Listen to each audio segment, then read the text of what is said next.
সেই ছেলে তোমাকে সব থেকে বেশি ভালোবাসে, যে বড় বড় কথা দিয়ে তোমাকে ইমপ্রেস করতে চায় না, ছোট ছোট কাজ দিয়ে সেটা প্রুভ করতে চায়।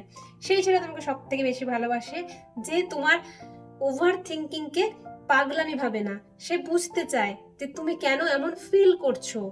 সেই ছেলে তোমাকে সব থেকে বেশি ভালোবাসে, যে কনসিস্টেন্ট, রিলেশনশিপটা তার মুডের ওপর নির্ভর করে না। সেই ছেলে তোমাকে সব থেকে বেশি ভালোবাসে, যে তোমাকে তোমার মতো করে অ্যাকসেপ্ট করে, তোমাকে চেঞ্জ করতে চায় না। সেই ছেলে তোমাকে ভালোবাসে, যে তোমাকে তোমার গ্রোথে পুশ করে, নাকি তোমাকে পেছন থেকে টেনে ধরতে চায়। সেই ছেলে তোমাকে সব থেকে বেশি ভালোবাসে, যে তোমাকে কন্ট্রোল করে না, তোমার পাশে থেকে তোমার সাপোর্ট করে। সেই ছেলে তোমাকে সব থেকে বেশি ভালোবাসে, যে তোমাকে সিকিউর ফিল করায়, যার পাশে থাকলে তুমি নিজেকে সেফ ফিল করো।